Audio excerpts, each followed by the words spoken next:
दुनिया है जहाँ डिवाइन बीस्ट के साथ कंट्रैक्ट किया जा सकता है। हर किसी का अपना लाइफ टाइम कंट्रैक्टेड बीस्ट होता है। कुछ लोग ब्लू आइज व्हाइट ड्रैगन के साथ कॉन्ट्रैक्ट करते हैं और स्टॉर्म पावर पर काबू पाकर इतिहास के सबसे पावरफुल स्टॉर्म हीरोज बन जाते हैं। कुछ लोग आइस बारबेरियन नाइट के साथ कॉन्ट्रैक्ट करके आइस पावर्स को कंट्रोल करते हैं और सबको डराने वाली आइस क्वीन बन जाते हैं। लेकिन यहाँ ये चाइना का छोटा मास्टर शेफ कहलाने वाला व्यक्ति, इसका कॉन्ट्रैक्टेड बीस्ट ये मोटा ताजा सेंटीपीड है। असल में गोपेंग सिर्फ एक नॉर्मल स्टूडेंट है जिसके पेरेंट्स का देहांत हो चुका है। आज हमेशा की तरह स्कूल से घर लौटते समय उसकी आंखों के सामने कुछ अजीब स्क्रीन्स दिखाई देने लगी। उसे लगा कि ये हाल के स्ट्रेस की वजह से हुआ इल्यूजन है। लेकिन जब वो सीढ़ियां चढ़ रहा था तो उसने देखा कि एक ग्रे प्लेट पिगमेंटेड स्पाइडर सीढ़ियों के एंट्रेंस पर बैठा है। फिर वो अजीब इंटरफेस फिर से दिखाई दिया। इससे गाओ पेंग ने तय किया कि ये इल्यूजन नहीं है, लगता है उसे कोई हैक मिल गया है। तभी उसे याद आया कि ये मकड़ी पड़ोस की दादी चेन की है और शायद काल्म नेचर की है। लेकिन अचानक मकड़ी उठी और उस पर झपट पड़ी। सन पेंग ने देखा तो तुरंत घर की ओर भागा, लेकिन मकड़ी ने अपनी फास्ट मूवमेंट से उसका पीछा कर लिया। तभी गाओ पेंग को याद आया कि सिस्टम ने कहा था कि इसकी वीकनेस आग से डरना है। उसने तुरंत अपना लाइटर निकाला और पूरी ताकत से मकड़ी पर फेंक दिया, लेकिन आग बहुत छोटी थी इसलिए कोई खास असर नहीं हुआ। अगले ही पल मकड़ी फिर से उस पर झपटी। जब गाओ पेंग लगभग अपने दरवाजे तक पहुंच ही चुका था तभी मकड़ी ने अपने पंजे फैलाकर उस पर छलांग लगा दी। उसी समय दरवाजा खुला और दाजी ने अपनी टेल से मकड़ी को कई मीटर दूर फेंक दिया। फिर वो गाओ पेंग के पास आकर खड़ी हो गई, जिससे गाओ पेंग का मोराल तुरंत बढ़ गया। ग्रे प्लेट पिगमेंटेड स्पाइडर ने देखा तो तुरंत भाग गया। तभी दाजी ने गाओ पेंग से कहा कि जल्दी से खाना बनाओ, मैं भूख से मर रही हूँ। गाओ पेंग ने उसके सिर पर हाथ फेरा और कहा कि अभी एक बड़ा खाना बनाता हूँ। फिर वो किचन में गया, हाथ में चाकू लेकर क्विंकुन रयू मून स्लैश से तेजी से मीट काटने लगा। फिर सोल स्लैश से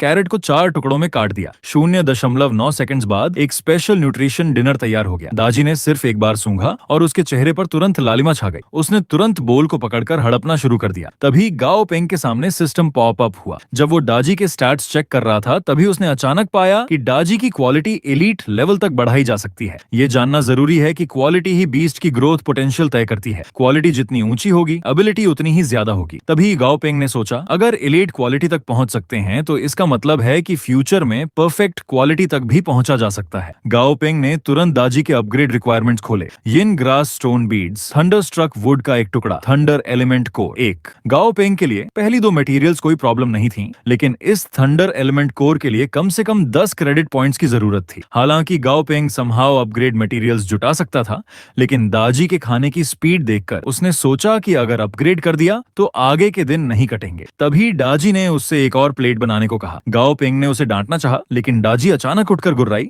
मेरा पेट नहीं भरा। गाओ पेंग ने देखा तो उसे डांटने की मेहनत नहीं की और फिर से एक प्लेट बना दी। वो दाजी को तेजी से खाते देखकर सोचने लगा, अपग्रेड का तरीका तो है लेकिन मटेरियल्स खरीदने के पैसे नहीं है। तभी उसे ख्याल आया, अगर सिस्टम की इन्फॉर्मेशन सच है तो क्या वो एक बीस्ट टेमर बन सकता है। बीस्ट के अपग्रेड रिक्वायरमेंट्स हमेशा से बीस्ट टेमर्स के लिए एक मिस्ट्री रही हैं और वो सिस्टम के थ्रू बीस्ट के अपग्रेड के लिए जरूरी मटेरियल्स जान सकता है। इसका मतलब है कि वो हिस्ट्री का सबसे ग्रेट बीस्ट टेमर बन सकता है। उस समय चाहे कितनी भी एक्सपेंसिव मटेरियल्स क्यों ना हो, वो आसानी से हासिल कर सकता है। अगले दिन सुबह गाओ पेंग अपनी कजिन तांग तांग के दरवाजे पर पहुंचा। तांग तांग नींद में आंखें मलते हुए दरवाजा खोला और पूछा कि इतनी सुबह सुबह क्या काम है। गाओ पेंग ने कहा कि उसे बीस्ट टेमर परीक्षा में भाग लेना है और उसे कुछ दिनों के लिए दाजी की देखभाल करने में मदद चाहिए। तांग तांग ने सुना कि वो परीक्षा देने जा रहा है तो मुस्कुरा दी और उसकी बात मान ली। फिर जैसे ही गाओ पेंग परीक्षा स्थल पर पहुंचा, वहां भीड़ लगी हुई थी। तभी उसने देखा कि पड़ोस की आंटी वांग भी परीक्षा देने आई है। जब आंटी वांग को पता चला कि गाओ पेंग भी बीस्ट टेमर बनना चाहता है तो वो उसके प्रदर्शन को लेकर उत्साहित थी और सोचती थी कि वो सबसे कम उम्र का बीस्ट टेमर बन सकता है। तभी भीड़ में से एक छोटा कद्दू निकला और गाओ पेंग का मजाक करने लगा कि बीस्ट टेमर कोई कचरा नहीं है, कोई भी इसमें भाग नहीं ले सकता। हालांकि गाओ पेंग ने इस पर ध्यान नहीं दिया और कहा कि अगर सिर्फ बातों से बीस्ट टेमर बन सकते हैं तो तुम जरूर एक हाई लेवल बीस्ट टेमर हो।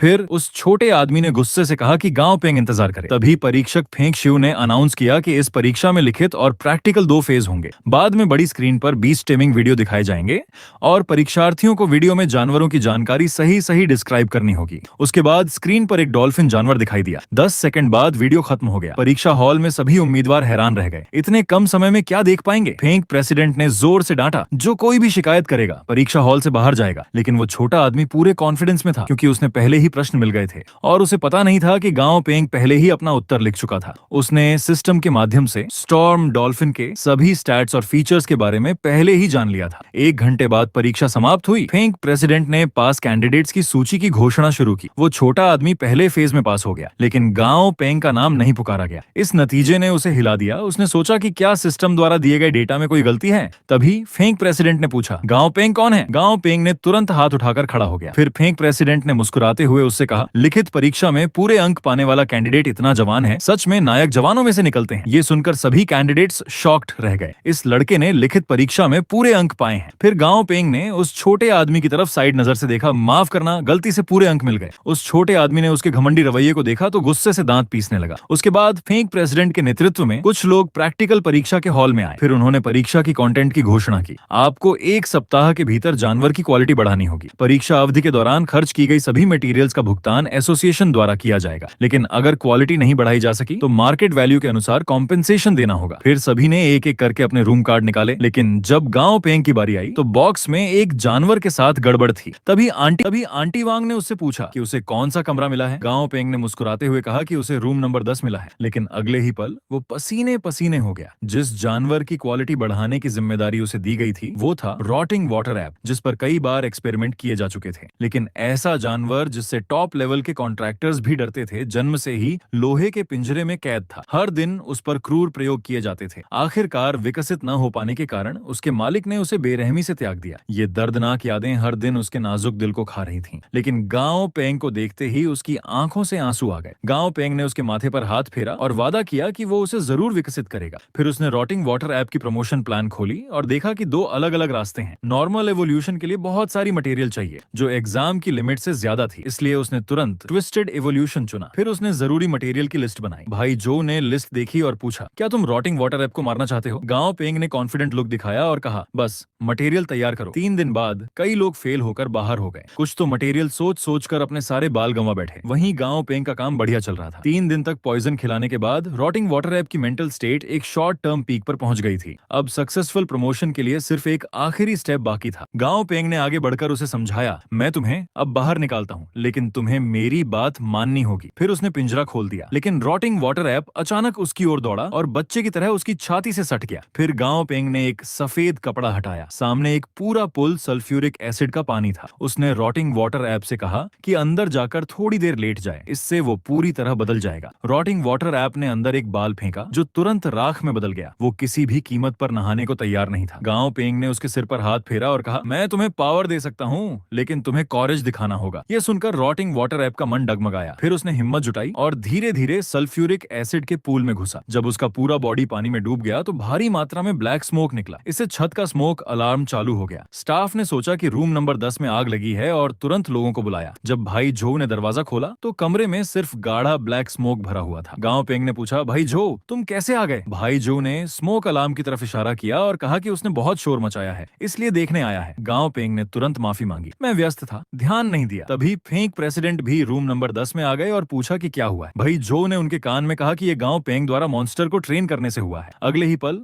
सल्फ्यूरिक एसिड के पानी से एक भूतिया हाथ निकला और किलिंग इंटेंट से भरा हुआ सी वैली ऐप किंग सबके सामने आया। सभी देखकर हैरान रह गए। क्या ये वही डिप्रेस्ड रॉटिंग वाटर ऐप है? गांव पेंग बहुत खुश हुआ। सिस्टम वाकई कमाल का है। एक रिसर्चर बहुत एक्साइटेड था। ये एक नई किस्म का मॉन्स्टर है और बहुत दुर्लभ अनडेड टाइप है। लेकिन फेंग प्रेसिडेंट ने कहा, दुर्लभ ये नया मॉन्स्टर नहीं, बल्कि वो इंसान है जिसने इसे बनाया है। तभी सी वैली ऐप किंग ने गांव पेंग का कॉलर पकड़ लिया और उसे अपना मास्टर मान लिया। लेकिन गांव पेंग ने उसे धक्का दे दिया, मैंने तुम्हारी क्वालिटी बढ़ा दी है, अब भी कुछ चाहिए? उस समय सी वैली ऐप किंग की आंखों में अलविदा के आंसू थे। एक रिसर्चर उसे अपने पास रखना चाहता था, लेकिन फेंग प्रेसिडेंट ने तुरंत फैसला किया कि उसे गांव पेंग को दे दिया जाए। गांव पेंग को यकीन नहीं हो रहा था, ये तो एक बेहद दुर्लभ अनडेड टाइप का जानवर है। फेंग प्रेसिडेंट ने कहा, तुम्हारे बिना ये इवॉल्व नहीं कर पाता, तुम्हें सौंपना सबसे सही फैसला है। इस फैसले से वांगशु बहुत गुस्सा हो गया। उसने कहा कि गांव पेंग ने कॉपी की है, एक मरने वाले जानवर को इवॉल्व करना इम्पॉसिबल है। वहां मौजूद एग्जामिनर ली ने भी सहमति जताई। मैंने 10 साल रिसर्च किया और सफल नहीं हुआ। और ये उसकी बात पूरी भी नहीं हुई थी कि फेंग प्रेसिडेंट ऊपर देखकर हंस पड़े। लगता है एसोसिएशन में कुएं के मेंढकों की भरमार है, जिन्हें दुनिया की समझ ही नहीं है। उन्होंने तुरंत गांव पेंग से डेमो दिखाने को कहा ताकि उन्हें पता चले कि बाहर की दुनिया क्या है। गांव पेंग ने हाथ फैलाते हुए कहा, मैं तो बस एक सर्टिफिकेट लेने आया था। मैं इन झंझटों में कैसे फंस गया? क्या सिर्फ इसलिए कि मैं छोटा हूँ, मेरे पास होने का मतलब नकल है? क्या फालतू लोग हैं? न तो काबिलियत है और न ही नॉलेज। दूसरे के सफल होने पर शक करते हैं। हालांकि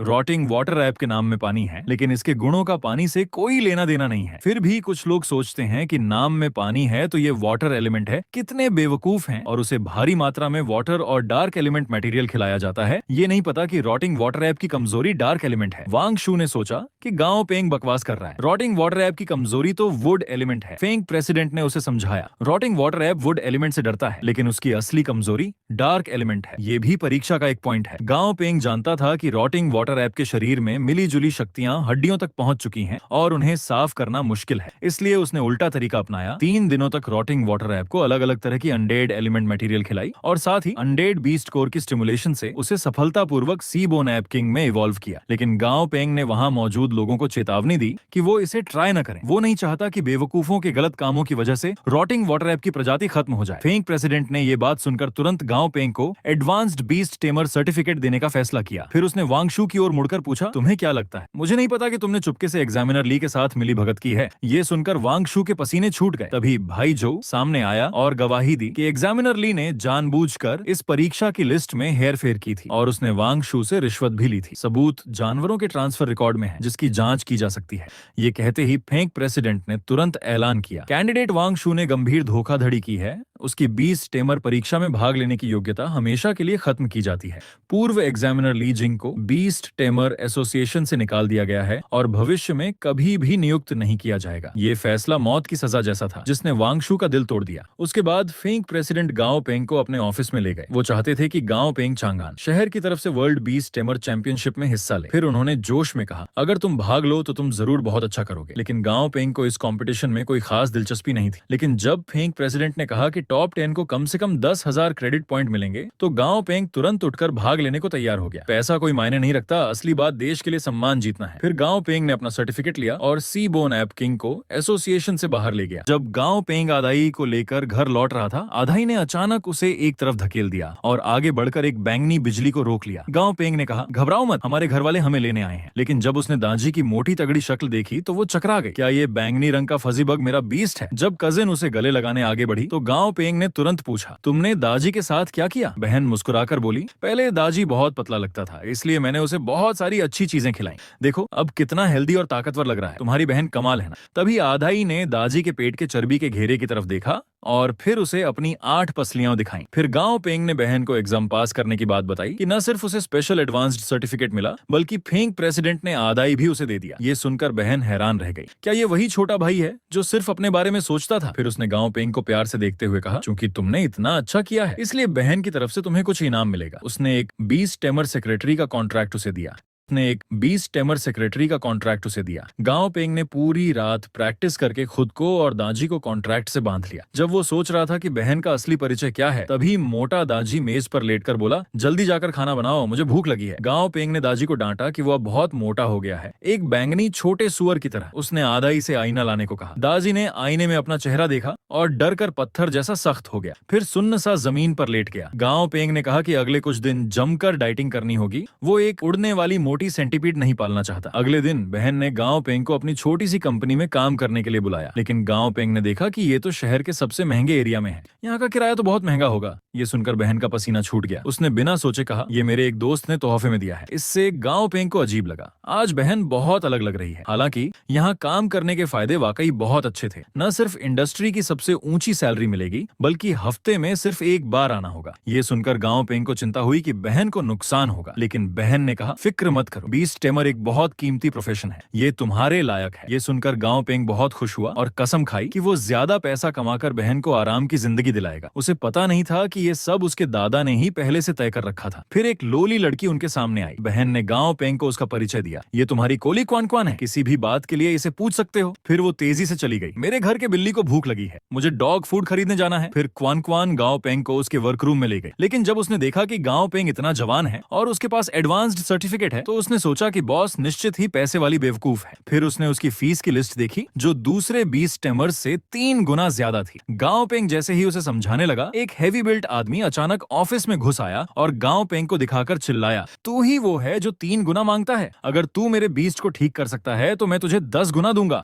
लेकिन गाओ पेंग ने कहा कि 3 गुना काफी है, क्योंकि तुम मेरे पहले क्लाइंट हो। मिस्टर मा का मूड फालतू बातों का नहीं था, बस जेट बीस्ट ठीक हो जाए, कुछ भी कीमत चुकाने को तैयार हूँ। गाओ पेंग ने कहा, जल्दी मत करो, पहले जेट बीस्ट दिखाओ, तभी सही जवाब दे पाऊंगा। मिस्टर मा ने एक बेहोश सी पर्पल लाइटनिंग माउस निकाली। गाओ पेंग ने सिस्टम से उसके स्टेट्स चेक किए तो अचानक वार्निंग पॉपअप हुई। गाओ पेंग ने तुरंत पूछा, तुमने इस माउस को क्या खिलाया है? मिस्टर मा ने बताया कि वो उसे म्यूटेशन इवॉल्व करवाना चाहता था, इसलिए उसे एक ब्लड जेड मशरूम खिलाया था। वजह पता चलते ही सिस्टम ने बेस्ट इलाज प्लान बना दिया। गांव पेंग ने क्वान क्वान को मटेरियल तैयार करने को कहा। फिर वो पर्पल लाइटनिंग माउस की तरफ मुड़ा और बोला, मैं यहाँ हूँ, तुम फेल हो ही नहीं सकते। फिर उसने कसाई वाला यूनिफॉर्म पहना, माउस को चॉपिंग बोर्ड पर दबोचा और चाकू निकालकर उसका इलाज शुरू कर दिया। वहां मौजूद दोनों देखकर पसीने पसीने हो गए। क्या तुम इसे मारने नहीं जा रहे? अगले ही पल गांव पेंग ने माउस को प्रेशर कुकर में डाल दिया, 2 बार हलचल की और 1 चम्मच माउस सूप निकालकर उनसे छकने को कहा कि नमक ठीक है या नहीं। फिर गांव पेंग ने समझाया, मजाक था, तनाव कम करने के लिए। ये पर्पल लाइटनिंग माउस की खास दवा है, गर्म करने से दवा जल्दी एब्जॉर्ब होती है। फिर उसने ढक्कन बंद किया और बोला, अब 10 मिनट और पड़ा रहने दो, तभी दवा पूरी तरह काम करेगी। 10 मिनट बाद भी कुकर में कोई हलचल नहीं हुई। मिस्टर मा घबरा गए, कहीं ज्यादा देर तो नहीं पक गया। उनकी बात खत्म होते ही प्रेशर कुकर सीटी बजाने लगा और ढक्कन हवा में उड़ गया। Purple lightning mouse purple lightning blood mouse में बदल गई थी, और वो भी परफेक्ट क्वालिटी की ड्यूल टाइप। जब मिस्टर मा उसे उठाकर खुश हो रहे थे, गांव पेंग ने बिल निकाला और बोला, पहले पेमेंट करो। फिर उसने क्वान क्वान से कहा कि ऐसा ही एक सेट तैयार करके उनके घर भेज दो। मिस्टर मा ने कहा कि उनके पास एक और जेड बीस्ट है, क्या गांव पेंग का टाइम दे सकता है? वो 4 गुना फीस देने को तैयार है। लेकिन गांव पेंग ने मना कर दिया क्योंकि कल स्कूल है और उसे होमवर्क करना है। ये सुनकर दोनों हैरान रह गए। आजकल के स्टूडेंट्स इतने खतरनाक होते हैं। इसी बीच चचेरी बहन अपने हाथ में रेयर मेटल कोर एडमायर कर रही थी। उसने फैंटम ड्रैगन ब्रेथ को कहा कि कोर गांव पेंग के घर पहुंचा दे। फैंटम ड्रैगन ब्रेथ गांव पेंग के कमरे में घुसा और जीभ से कोर बाहर निकालकर गिरा दिया, जो सीधे दाजी के सामने आ गिरा। दाजी ने बिना सोचे उसे निगल लिया। जब वो स्वाद ले रहा था तभी उसका शरीर बेचैन हो गया। वहां खड़ा आदाई कुछ समझ नहीं पाया और गांव पेंग घर लौट रहा था, हाथ में आदाई के एवोल्यूशन मटेरियल लिए हुए। वो सोच ही रहा था कि दाजी के लिए रेयर मेटल कोर का क्या करे, तभी घर से आदाई की चीख सुनाई थी। गांव पेंग ने मटेरियल फेंका और घर की ओर दौड़ा। जब वो घर पहुंचा तो दाजी मुंह से झाग निकालता हुआ जमीन पर लुढ़क रहा था। गांव पेंग ने सिस्टम में देखा कि दाजी इवॉल्व हो रहा है। वो सोच ही रहा था कि उसे इतनी महंगी चीज किसने खिला दी। तभी उसकी चचेरी बहन डरी सी घर आई। गांव पेंग को सब समझ आ गया। उसने पूछा, बहन ये क्यों किया? कम से कम पहले बता देती। बहन ने धीरे से कहा, अगर पहले बताती तो तू मानता। फिर गांव पेंग का बचा हुआ मटेरियल रखकर तेजी से चली गई। गांव पेंग ने दाजी के सिर पर एक थप्पड़ मारा, आगे से कुछ भी मत खाना पेटू। लेकिन क्योंकि दाजी का एवोल्यूशन शुरू हो गया था तो अब उसे तेजी से लेवल अप करने में मदद करनी थी।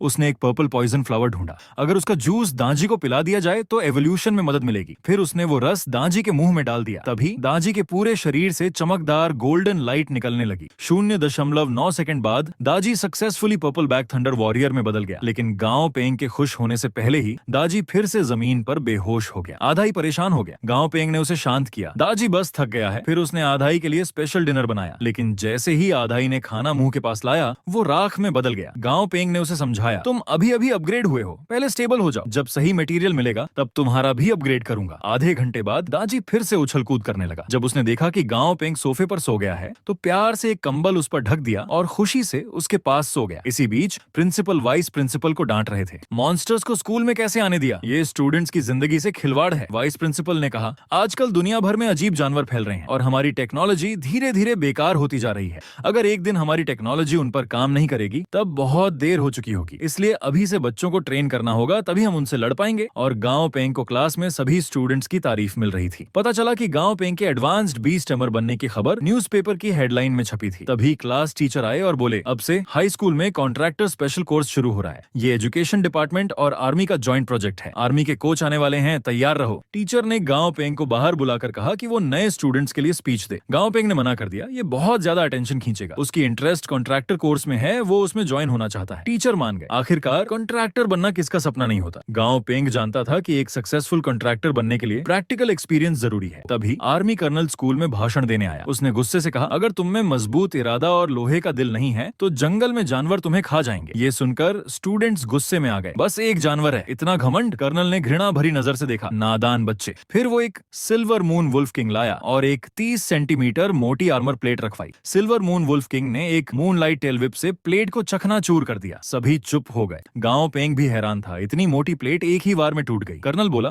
देख लिया, ये तो सिर्फ एक ट्रेंड बीस्ट है। जंगली जानवर इससे भी ज्यादा ताकतवर और खतरनाक होते हैं। ये तुम्हारा आखिरी मौका है। जो बाहर निकलना चाहते हैं अभी आगे आ जाओ। ये सुनकर ज्यादातर स्टूडेंट्स वहां से चले गए। कर्नल बोला, सिर नीचे क्यों कर रहे हो? तुम डिसर्टर नहीं हो, बस तुमने सही फैसला किया है। पढ़ाई से भी अच्छा भविष्य बन सकता है। फिर उसने बचे हुए लोगों को घूर घूर कर कहा, अब जो लोग रुके हैं अगर बीच में हार मानी तो असली डिसर्टर कहलाओगे। एक दोपहर की ट्रेनिंग के बाद गांव पेंग सोफे पर बेहाल पड़ा था, लेकिन दाजी मुंह में पानी भरकर उसे खाना बनाने के लिए तरसा रहा था। गांव पेंग ने थकी हुई बॉडी घसीटते हुए किचन में जाकर फ्रिज खोला तो वो बिल्कुल खाली था। गांव पेंग का दिमाग चकरा गया। उसने फ्रिज को अंदर बाहर से खंगाला तो सिर्फ एक यिन स्नो रेडिश मिली। वो लिविंग रूम में आया और चिल्लाया, ये किस खाने की दीवाने ने किया? दाजी ने आधाई की तरफ इशारा करते हुए शरारत भरी मुस्कुराहट दिखाई। इसने किया। गांव पेंग का गुस्सा तुरंत ठंडा पड़ गया। आधाई ने किया। वो आधाई के पास गया और बोला, अगली बार ज्यादा खाना हो तो बता देना, मैं ज्यादा ले आऊंगा। लेकिन आधाई को लगा कि उसने गलती कर दी है और वो कोने में मुंह घुसाए खड़ा हो गया। फिर गांव पेंग ने सिस्टम से चेक किया कि आधाई के अपग्रेड के लिए अभी 600 किलो यिन स्नो पाइन नीडल्स चाहिए। उसने तुरंत 30 किलो यिन स्नो पाइन नीडल्स और 10 किलो ठंडा फ्रूट ऑर्डर कर दिया। आधाई का खाना अच्छी बात थी, इससे वो जल्दी अगले इवोल्यूशन में पहुंचेगा और दाजी को परफेक्ट क्वालिटी तक पहुंचने के लिए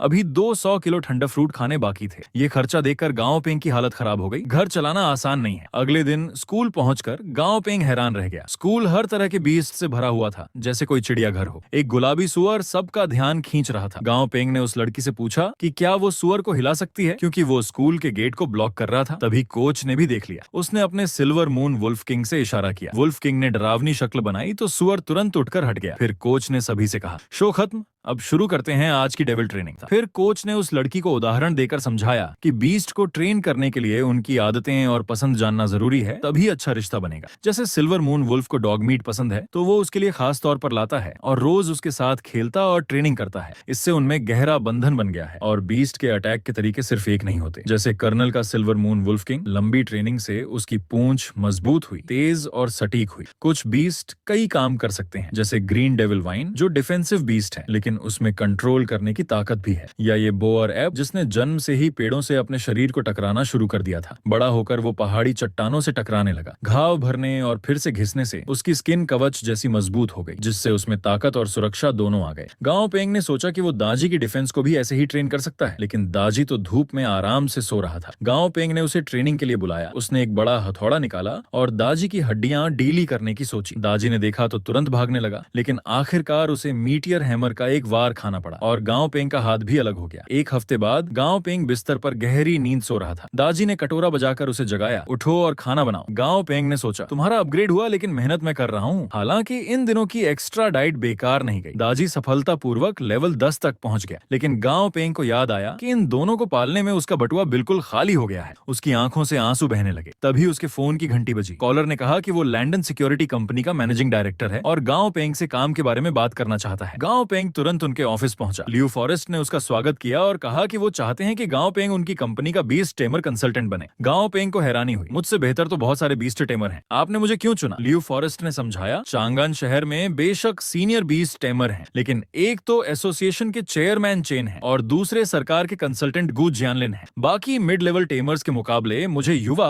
और प्रतिभाशाली मिस्टर गांव पर भरोसा है। गांव पेंग ने देखा कि वो ईमानदार है और अपनी शर्तें रखने ही वाला था कि लियू फॉरेस्ट ने एक कॉन्ट्रैक्ट निकाल लिया और कहा कि वो गांव पेंग की सभी शर्तें मानने को तैयार हैं। गांव पेंग ने कॉन्ट्रैक्ट पढ़ा और पसीने आ गए। ये नौकरी नहीं बल्कि तोहफा था। उसने तुरंत साइन कर दिया। तभी क्वान क्वान ने आकर बताया कि मिस्टर मा अपॉइंटमेंट के लिए आ गए हैं। लियू फॉरेस्ट समझदारी से उठकर चले गए, लेकिन ऑफिस से बाहर निकलते ही उनका चेहरा गंभीर हो गया। उन्होंने एक रहस्यमय बूढ़े आदमी को फोन करके गांव पेंग के कॉन्ट्रैक्ट के बारे में बताया। सीन शिफ्ट होता है। अभी अभी मिस्टर मा अपना बेस्ट लेकर गांव पेंग के पास आए। गांव पेंग ने देखा कि ये 4 सीजन्स बिगोनिया फ्लावर स्पिरिट बहुत सुंदर थी और इससे हल्की खुशबू आ रही थी। उसने मिस्टर मा से पूछा, क्या आप इसे इवॉल्व करवाना चाहते हैं? मिस्टर मा ने हाँ में सिर हिलाया। आधे महीने बाद फ्लावर क्वीन कॉन्टेस्ट है, मैं इसे उसमें भेजना चाहता हूँ। गांव पेंग चौंक गया। प्लांट टाइप बीज तो बहुत रेयर होते हैं और आप उसे ब्यूटी कंटेस्ट में भेज रहे हैं, ये तो बर्बादी है। तभी क्वान क्वान ने पूछा, फ्लावर कॉन्टेस्ट में तो आमतौर पर लड़कियां ही हिस्सा लेती हैं। मिस्टर मा ने फ्लावर स्पिरिट को प्यार भरी नजरों से देखते हुए कहा, ये मेरा दूसरा बीस्ट है, मैं चाहता हूँ कि इसकी शुरुआत अच्छी हो, मैं इसे खुश देखना चाहता हूँ। गांव पेंग ने देखा कि वो अपने बीस्ट की इतनी केयर करते हैं तो वो खुश हुआ।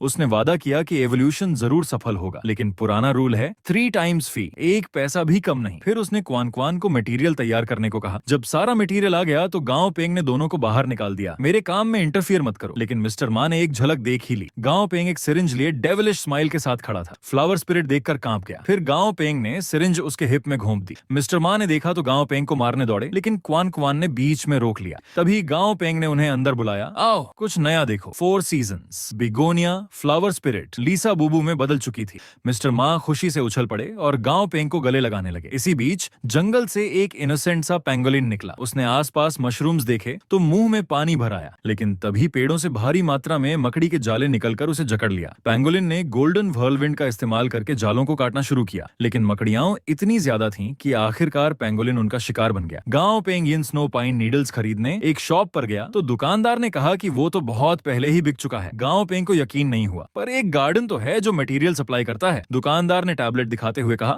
हाल ही में गार्डन में ब्रूटल ग्रे डेविल स्पाइडर्स का झुंड आ गया है। उन्होंने सारी हर्ब्स खा ली हैं। ये सुनकर गांव पेंग टेंसो हो गया। अब आधाई का एवोल्यूशन कैसे होगा? तभी ल्यू फॉरेस्ट का फोन आया कि वो सिक्योरिटी कंपनी आ जाए। आधे घंटे बाद गांव पेंग कंपनी पहुंचा। ल्यू फॉरेस्ट ने सिचुएशन बताई। बड़ी संख्या में ब्रूटल ग्रे डेविल स्पाइडर्स कई रिसोर्स पॉइंट्स पर हमला कर रहे हैं। हम चाहते हैं कि आप कुछ डेविल मैंटिस को इवॉल्व करने में मदद करें। गांव पेंग ने बात को लंबा नहीं खींचा। पहले डेविल मैंटिस देखने दो। ल्यू फॉरेस्ट ने बताया कि कंपनी के सभी डेविल मैंटिस यहीं हैं। अगर सक्सेस मिली तो रिवॉर्ड जरूर मिलेगा। गांव पेंग ने कॉन्फिडेंट लुक दिया। चिंता मत करो। फिर वो डेविल मैंटिस के पास गया और चेक किया। ल्यू फॉरेस्ट का दिल तेजी से धड़क रहा था। उसने अपना फ्यूचर गांव पेंग पर दांव पर लगा दिया था। गांव पेंग ने 10 स्ट्रॉन्ग डेविल मैंटिस चुने और ल्यू फॉरेस्ट से लैब तैयार करवाई। गांव पेंग के काम के बाद devil mantis 4 blade devil mantis में बदल गए। ये देखकर ल्यू फॉरेस्ट बहुत खुश हुआ। ये गांव पेंग वाकई डीप सी जैसा है। सीन शिफ्ट होता है। गांव पेंग दाजी को लेकर ग्राउंड पर ट्रेनिंग करवा रहा था। उसने देखा कि आसपास के स्टूडेंट्स आलसी थे और ट्रेनर सिर्फ मेहनती लोगों पर ध्यान दे रहा था। तभी एक लड़की आई और गांव पेंग से टीम बनाने को कहा। गांव पेंग ने पूछा, मुझे ही क्यों चुना? मू टिएंग ने बताया, ट्रेनिंग के आखिर में ग्रुप फाइट होगी। ज्यादातर लोग आलसी हैं, उनसे बात नहीं बनती। जब गांव पेंग ने पूछा कि उसका बीस्ट किस तरह का है तो एक बड़ा स्टील राइनो अचानक बाहर आ गया। गांव पेंग और दाजी देखकर दंग रह गए और एक साथ बोले, कितना बड़ा है? मू टिएंग ने थोड़ी शर्म से परिचय दिया, ये मेरा बीस्ट लियांजी है। इसका दिल बहुत छोटा है। ये अपने से छोटे जानवरों को रास्ता दे देता है, लेकिन इसकी डिफेंस क्षमता बहुत अच्छी है। ये टीम के लिए बढ़िया शील्ड बनेगा। गांव पेंग ने सिस्टम से देखा कि ये स्टील राइनो परफेक्ट क्वालिटी का था। उसने सोचा कि दाजी पॉइजन अटैकर है तो एक डिफेंसिव बीस्ट अच्छा रहेगा। मू टिएंग ने देखा कि वो कुछ देर से जवाब दे रहा है तो लगा कि उसने मना कर दिया है। तभी गांव पेंग ने उसे रोका और टीम बनाने के लिए हाँ कर दी। उसने कहा, लियांजी शांत स्वभाव का है, कोई बात नहीं, ट्रेनिंग से इसे बदला जा सकता है। मू टिएंग खुशी से गांव पेंग का हाथ पकड़कर हिलाने लगी। इसी बीच आर्मी वाले ब्लैक मिरर फॉरेस्ट के बाहर आए। उनका मकसद क्रूर ग्रे डेविल स्पाइडर की रानी को मारना था। अगर कामयाबी मिली तो उन्हें बड़ा इनाम मिलेगा। तभी जंगल में भारी हलचल हुई। डेविल मैंटिस डर के मारे कांपने लगे। दूर से देखने पर एक डरावना गुस्से वाला विशाल ऐप दिखाई दिया। ल्यू फॉरेस्ट देखकर हैरान रह गया। ब्लैक मिरर लॉर्ड यहाँ क्यों है? ब्लैक मिरर लॉर्ड की चीख सुनकर सभी कॉन्ट्रैक्टर्स घबरा गए। कर्नल ने देखकर ठंडी हंसी हंसी और अपना किलर स्वॉर्ड स्पिरिट बुलाया। अगले ही पल स्पिरिट और ब्लैक मिरर लॉर्ड का युद्ध शुरू हो गया। स्पिरिट ने अपनी आग की लपटें छोड़ी, लेकिन उस पर कोई असर नहीं हुआ। हालांकि ब्लैक मिरर लॉर्ड ने पलटकर हमला नहीं किया